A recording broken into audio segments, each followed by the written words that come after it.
Yang pertama, langkah awal yang dapat dilakukan dalam penyewaan IaaS ini ialah pelanggan dapat memilih terlebih dahulu perangkat apa yang akan dipesan sesuai dengan kapasitas melalui menu login dashboard.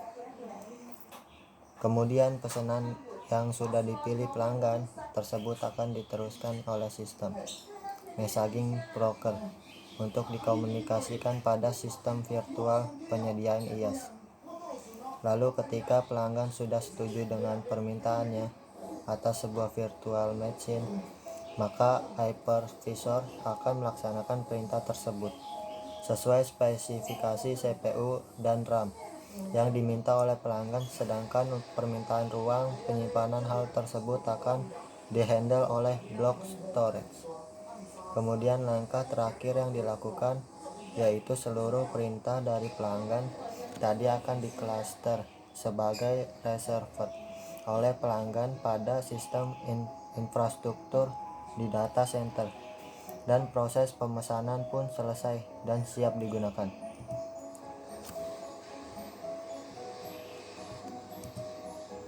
4. Bagaimana sih cara kerja dari komputer IaaS? Cara kerja dari pemakaian komputer oleh layanan IaaS ini sebenarnya sama seperti menjalankan komputer biasa. Hanya saja kita sebagai user tidak dapat melihat komputernya secara fisik.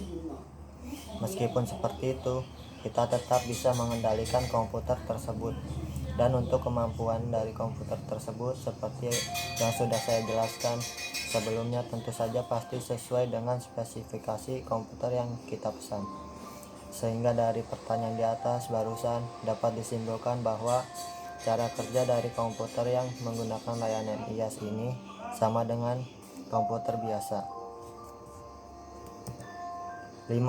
Apa sih manfaat menggunakan layanan IaaS?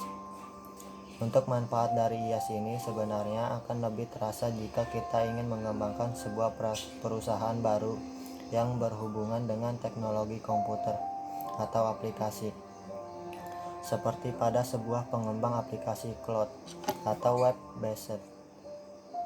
Mungkin akan lebih hemat jika menggunakan IaaS dalam tahap pengujian aplikasi.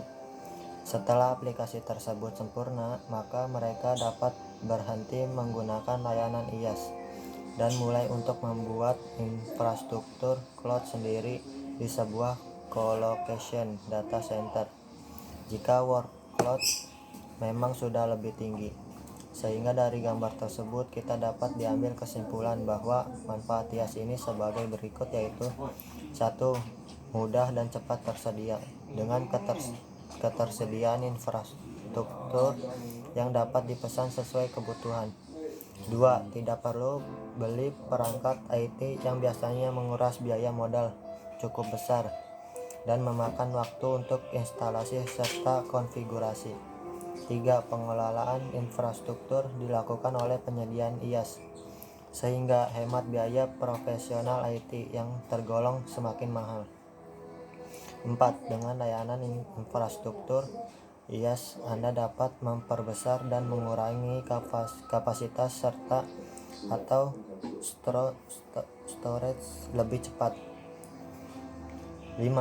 Dapat digunakan sebagai infrastruktur cadangan atau infrastruktur tambahan di samping dari infrastruktur yang ada, misal seperti sistem web marketplace Tokopedia yang melakukan promo 1 bulan diskon besar-besaran, sehingga banyak membutuhkan sumber daya IT.